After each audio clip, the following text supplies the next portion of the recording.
Hey, welcome to the video on the top 7 obstacles of overcoming opioid addiction. Why knowing is half the battle. That's a lot of obstacles, right? As you see this picture right here, 1, 2, 3, 4, 5, 6, 7. That's kind of what it's like. It's an accurate, pretty accurate pictorial representation of the different obstacles, and I'd say that little small one over there would be much bigger. These are some big obstacles, but when you know what these 7 are, when you know how to overcome each and every one of these 7, then you're going to be in a much better position to actually be able to get rid of this disorder for good. Knowing what you're up against is so important. When I used to watch cartoons as a little kid, Saturday morning cartoons, there was one called G.I. Joe, and at the end the guy would say, "And remember kids, knowing is half the battle." So when you're trying, think about it like this. Say you're trying to win a war. Say you're in charge of an entire regime of warriors, and you need to battle against someone else in their regime of warriors. If you're trying to win a war, if you don't know the enemy, what you're facing is almost impossible. If you don't know anything about the enemy, you're probably not going to win the war. You might win a battle or two, maybe even 3 or 4, but as far as winning all the battles or winning enough to where you ultimately win the war, if you don't know anything about your enemy, it's going to make it way more difficult. Additionally, trying to win a war without knowing yourself or the enemy is pretty much impossible. So imagine going to war and you don't know your own strengths and weaknesses as far as all the warriors that you have, and you don't know the size or your enemy's strengths and weaknesses either. You're going into everything blindly.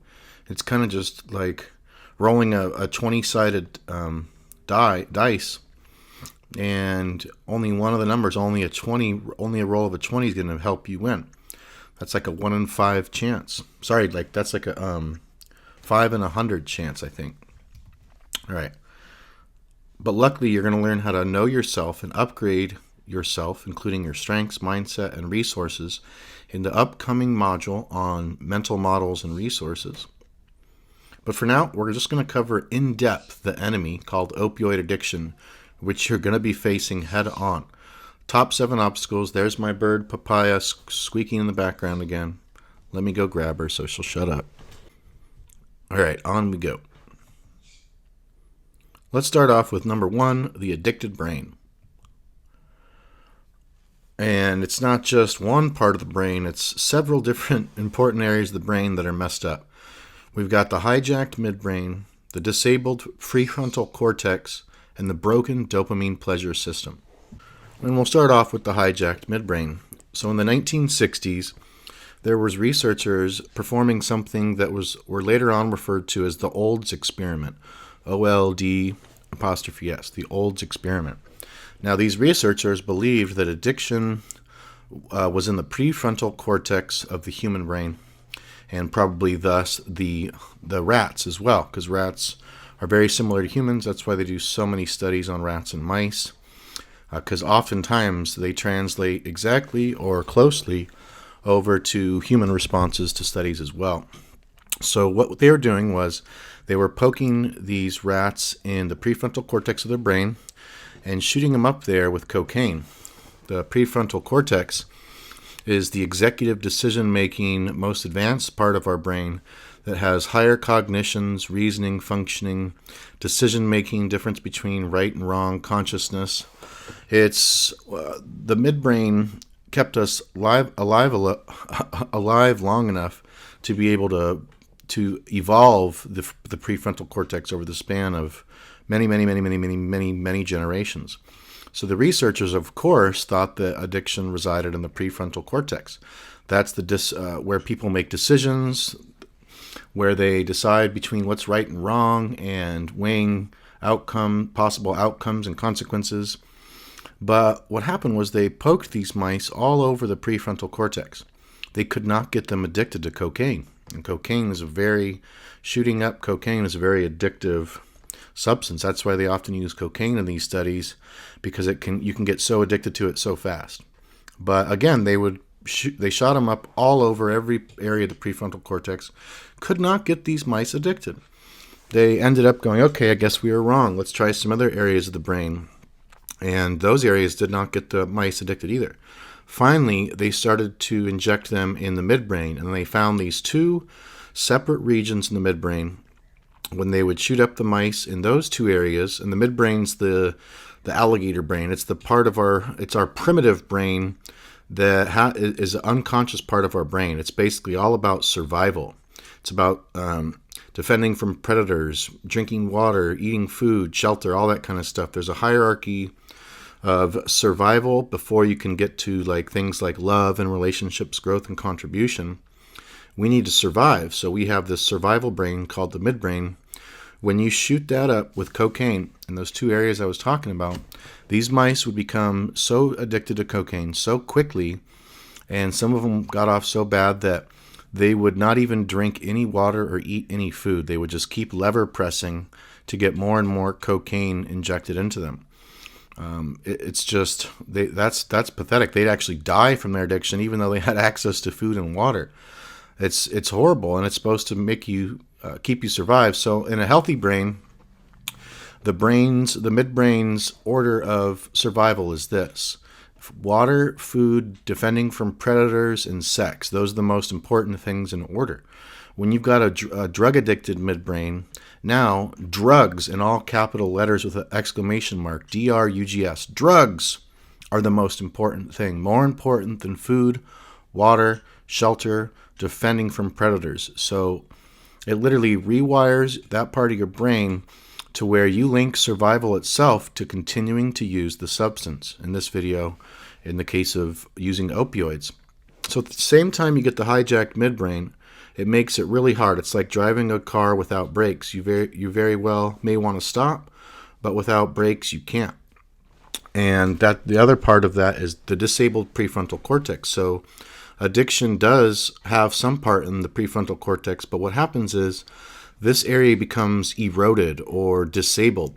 There's much less functioning up there, so it's very hard to make the right decision. Like you can very well know the consequences of something and see how bad the opioid dependence and addiction is taking you, but with it, hold on, Papaya, you are really just quit chirping, all right? I'm trying to record these videos for my student here. All right, so you got a disabled prefrontal cortex, so you've got very poor decision making, very poor consciousness regarding the difference between right and wrong decisions, good and bad decisions, healthy and unhealthy decisions. So your hijacks midbrain. So you got your whole brain is like drugs to survive. Hold on, Papaya, you're driving me nuts here. Quit chirping. Gosh. And then your midbrain is driving the addiction. Drugs are survival itself. Your prefrontal cortex is not able to tell that part of the brain, no, it's not survival itself. That's ridiculous. Prefrontal cortex is very eroded, almost all disabled, and that's why people often argue like, well, is addiction a disease or a choice? Well, they choose to use drugs, and it's not so difficult. I don't like the disease model of addiction, and I don't like the choice model either. I think it's way more complicated than both of those theories of addiction, or even, I guess it's classified as a disease nowadays, which does make sense, but I think that gives it too much power. I like to call it opioid addiction, or another type of addiction, a self-induced brain disorder that results from ignorance.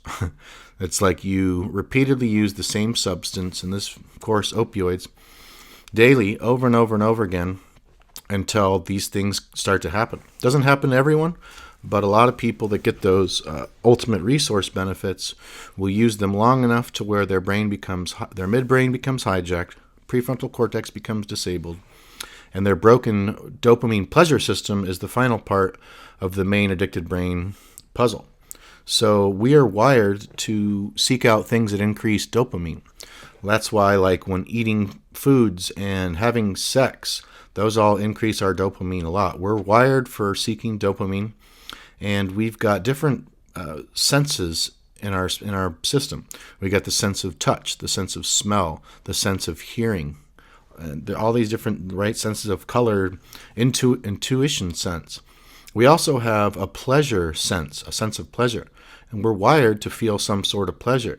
So when you're addicted and your brain's this addicted, you cannot feel any pleasure without the drug.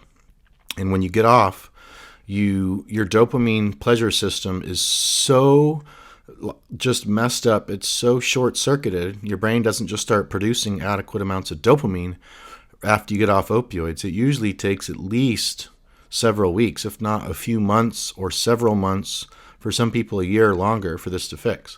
So basically something called anhedonia happens, and that means you have the inability to experience pleasure. I like to call anhedonia pleasure deafness. It's like supreme dopamine deficiency, and you don't want to be alive. You're hopeless, you're depressed, you're exhausted. These are all symptoms of this. So imagine trying to quit when you can't feel any sort of pleasure in life without opioids, and when your midbrain links survival itself to opioids, and your prefrontal cortex is so eroded and disabled that it can't help you make good decisions. And the good decision is to get off opioids and to go through short-term discomfort to get long-term freedom from addiction. So that's the addicted brain. Number 2 is something called hyperbolic discounting. This also happens in the brain. It's the brain's default wiring for instant gratification instead of delayed gratification. In our ancestral years, when we were hunters and gatherers, we didn't have the opportunity to, say we slaughtered a pig. Well, we're going to eat that pig as fast as possible. We didn't have the option to put the pig into a pig 401k and then 30 or 40 years later, trade that pig in today to get 50 pigs a few decades later. No. We're wired for instant daily pleasure and survival. So we had to use that pig now. We had to use all of our resources that would spoil like that fast. Otherwise, we wouldn't have them anymore, or another tribe would come and steal them off and kill people. So we're wired for instant gratification. This is actually how our brain's default state, instead of delayed gratification. The definition of hyperbolic discounting is that the further our possible rewards are into the future, the more we discount those rewards. So for instance, okay, well, I've got a 3-day weekend coming off of work right now, so I could use that weekend to quit. But when it comes time, the person will typically go, well, I want instant gratification. I don't want to feel uncomfortable for the next few weeks going through withdrawal. I don't want to feel sick during these next few days off of work and then have to go back to work and probably still feel horrible for a few weeks. So the potential future rewards are probably weeks or months into the future when a person feels like they'll be over getting through all this pain getting off opioids. So they go for the instant gratification of using opioids today to prevent withdrawal instead of going through the process. It's probably going to take a few weeks, or more often a few months of feeling like crap to get that delayed gratification payoff weeks or months into the future where you're actually feeling good, you're off opioids, you no longer crave them. So, we're wired to continue to use opioids even though it's a bad situation being addicted. Number 3 of the top 7 obstacles is disempowering neuroassociations. This is all about the pain-pleasure principle and how it can prevent you from quitting opioids. It can also help you quit opioids, but your brain neuroassociations have to be wired in the correct way. So here is the hardest way to quit. It's pretty much impossible to quit if you have these going on. So as complex as we are, we're like these eternal souls with supercomputer brains, very complex systems. But ultimately, humans do everything we do or avoid doing everything we avoid to either gain pleasure or to avoid pain. And we'll do way more, at least twice as much, to avoid pain than we will to gain pleasure. So when it comes to these two things, your perceptions about being on opioids and your perception about going through the process of quitting and living life opioid-free, how you link, whether or not you link pain or pleasure to these, totally determines whether or not you actually quit. So typically when people keep trying to quit or keep wanting to quit but can't, it's because of two things. Either they link lots of pleasure still to using opioids, so they still link lots of pleasure to using it, and they link lots of pain to the process of quitting, and even more pain to, or lots of pain still, to living life without opioid benefits anymore. That's very hard. If you link tons of pain to quitting and tons of pain to being off of them and tons of pleasure to being on them, that person with those neuroassociations going on is probably not going to quit.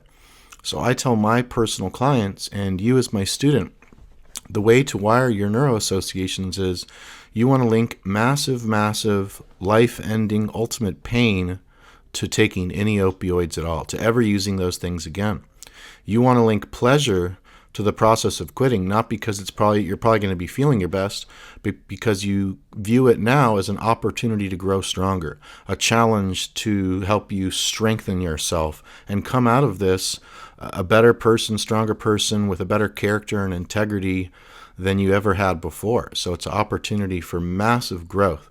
So when you view this as ultimate pain to continue to take opioids, pleasure of the process of quitting because you get to grow and transform and show yourself what you're made of, and ultimate pleasure to living life without the opioid crutch and feeling natural levels of confidence and joy and happiness and fulfillment without the opioid crutch to get those, then your neuroassociations are wired in such an empowering way that it helps you to quit. So that's the neuroassociations. Number 4 is the 3 types of fear. So I'm not talking about the physical threat fear. Say, for instance, in our hunter-gatherer days, we saw a saber-toothed tiger, and it was coming after us. Maybe we fled, of course, and then we made it to safety. So let's say we fled. Somehow we were able to luckily make it to safety. When we see the saber-toothed tiger, that's going to be a physical threat fear. It's going to turn on our fight-or-flight response, fight, flight, freeze, or faint, to be precise. So it's going to jack up all our stress hormones and chemicals that help us get rid of our digestion and functions, and all of a sudden we're not hungry anymore. We don't have to go to the bathroom. It turns on lots of blood flow and stress hormones to be able to into our legs, to be able to think real fast, to be able to run, to be able to fight if we have to. So that's the physical threat fear. Nowadays it would be like if you're driving 65 miles per hour on a freeway and all of a sudden you see somebody in the oncoming lane accidentally fall asleep at the wheel and they start to drift off into your lane. Now all of a sudden you've got someone coming straight at you and they're going about 70 miles an hour. That's going to set your brain off into the physical threat fear. You could have the threat of dying most likely, or at least getting really, really, really injured. So that's scary. Now, I'm not talking about those types of fear in this lesson. The 4th obstacle is the 3 types of non-physical threat fear. So the fear of loss, the fear of the process, and the fear of the outcome. Let's go deep into each one of these.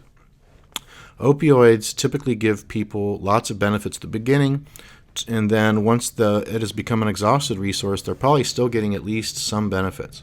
So what benefits are you afraid of losing? Are you afraid of losing pain relief benefits? Are you afraid of losing opioid energy benefits, the relief of anxiety, the relief of depression, the relief of ADD? Which benefits are you afraid of losing? So the key here is to, instead of focusing on the benefits that you're going to lose, fear of all the things that you're going to gain. You want to come up with a list of all of the different things you're afraid of losing. And then write a list at least twice as long of all the things that you're stoked on gaining from quitting. And then so when the things that you're looking forward to gaining, benefits you're looking forward to gaining, and life improvement areas you're looking forward to getting are way more than the things you're afraid of losing, that's when you can get over that fear. So now let's talk about the fear of the process. Usually there's at least one or more parts of the process of quitting opioids that someone believes is going to be too painful, too difficult, that they're not going to be able to do, that they're really not looking forward to. Typically that is for people either fear of tapering or fear of going through an acute withdrawal, fear of going through the post-acute withdrawal, fear of having to go to work while they're going through withdrawal, fear of being sick for too long and having maybe their partner that they live with that doesn't know about their addiction questioning what's going on with you. Maybe it's the fear of the process where you have to take care of kids still, even though you're going through post-acute withdrawal. So write out next, what fears do you have regarding the process? What are the things, parts of this process that look too hard, look too difficult, look too scary? Maybe you don't think you'll be able to complete it. Maybe you've had much difficulty in the past getting over this one or multiple parts of the process. And so the way to get over this is to link personal fulfillment simply to trying, simply through going through the process. Even if you don't accomplish your goal this first time around after going through the program, it's okay. Sometimes it takes a few attempts before someone gets it. Sometimes, it's just a matter of timing. If it's not the right timing, it can be hard to quit. If you don't have the right resources, it can be hard to quit. There's a lot of variables. So it doesn't matter. I want you to have self-compassion and link massive, massive pleasure, fulfillment, and personal growth simply to trying, because then you're going to be living in your truth and your authenticity, living from your values. Finally, we have the fear of the outcome. The fear of, what if I do all this stuff and invest money in supplements? I invested money in this online recovery course. What if I still can't get off opioids? That's a fear of the outcome. Or what if I get off opioids and then here I am a year later and I still don't feel good? I still am exhausted. I still don't feel comfortable in my own skin. So that's fear of the outcome. What if I do all this and the outcome is a life worse than the life that I'm currently living? The way to get over this fear is you want to link supreme fulfillment simply to trying. Kind of like the same thing as the fear of the process. Fear of the outcome is, no matter what the outcome is, even if I don't achieve my goal, there are some things I'm going to learn. I'm going to learn what didn't work well. I'm going to learn what worked horribly, what did work well, what worked really awesome. And then from that, you can go back to the drawing board. You can do kind of an outcome report where you write down, here are the things that didn't work well that I'm not going to do next time, or I'm going to do the opposite of next time. And then here is a list of all the things that went well. Here's what I learned through this. And then you start answering questions like, how can I do this better next time? What have I learned through this that I learned about myself, or that I learned about opioid addiction and recovery? So that is how to get over those three types of non-physical threat fear. Then we come to number 5, which is the famous acute opioid withdrawal syndrome, the thing that so many people fear. And this is the synergy of horrific physical, mental, and emotional symptoms from stopping the use of opioids cold turkey. It is horrendous. The first time I ever went through this, I didn't even know what was going on with me. It's coming off around 150 milligrams of Oxycontin daily, and then I ran out after a couple of months. No one else had pills. I didn't have any more pills, and I had to stay home from work for a few days, and luckily my boss was cool about it, but boy, I was having the gnarliest physical, mental, and emotional withdrawal symptoms. I couldn't sleep. I had massive anxiety. My stomach and diarrhea and nausea were awful. I was so restless in my mind and body. I couldn't sleep at all. It was just horrible. My God, just thinking back on it, boy, I'm so glad I never have to go through that again. So this is why this happens. After you get a dependence to using opioids, typically happens in as early as 3 or 4 weeks, but especially when you've been taking them for about 5 to 6 weeks and especially longer. Then you become dependent on opioids. This means that your neurons have adapted to the presence of the drug, and now they need a certain amount of opioids just to work normally and not even get the benefits anymore. So it's a CNS depressant, and another big effect of opioids is it is very constipating. So your central nervous system is very depressed when you first start taking them, and you can get very constipated at the beginning.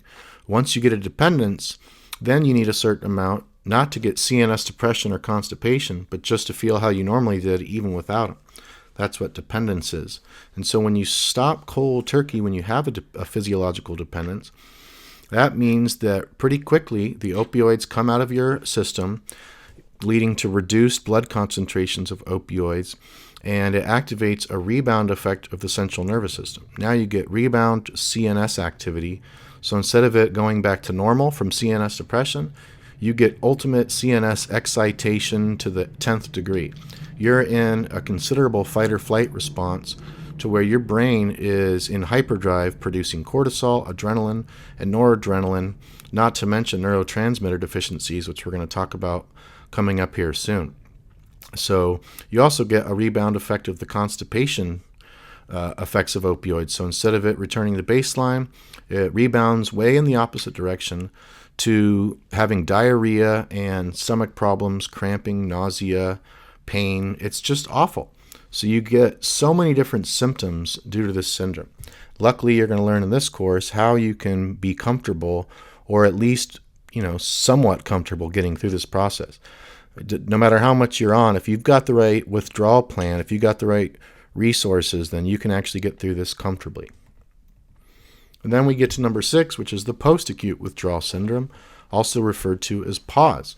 This is actually the lingering withdrawal symptoms, which are not as severe, but they usually last for several weeks or months.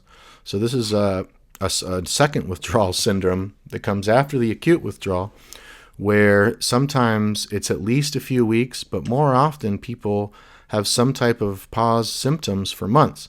So it's basically the same types of symptoms plus other symptoms as the acute withdrawal, but they just linger on. They can seem to just never go away at times, but they're not as severe, but they still can be severe, just not as severe as the acute withdrawal. Papaya, you're just chirping too much.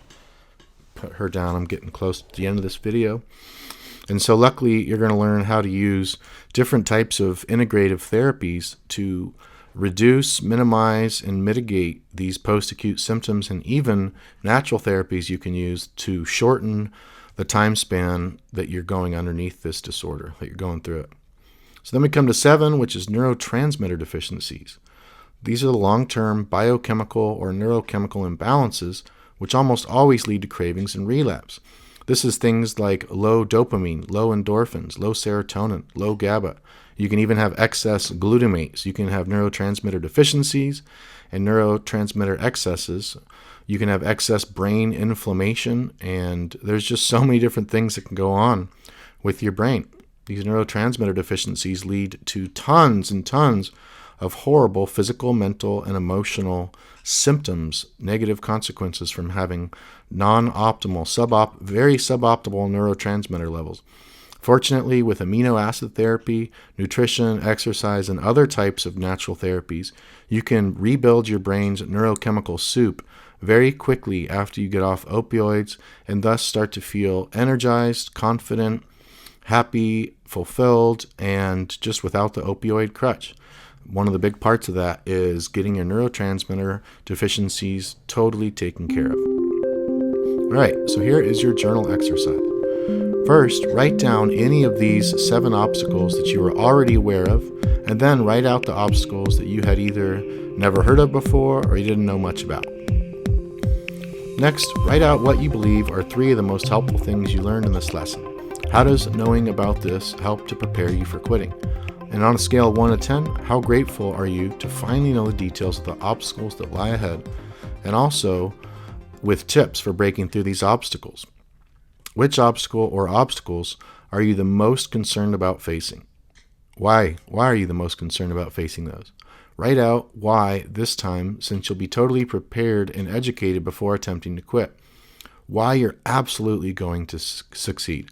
Again, these journal exercises and other homework assignments are so important. You're going to get at least 10 times more out of this course by doing these exercises. I hope that all of my students, you included, are doing all these exercises. That's where you really, really get the ultimate edge in quitting. When you go through the videos and when you do all the assignments and you do 100% of this program, really squeeze out the most you can out of it.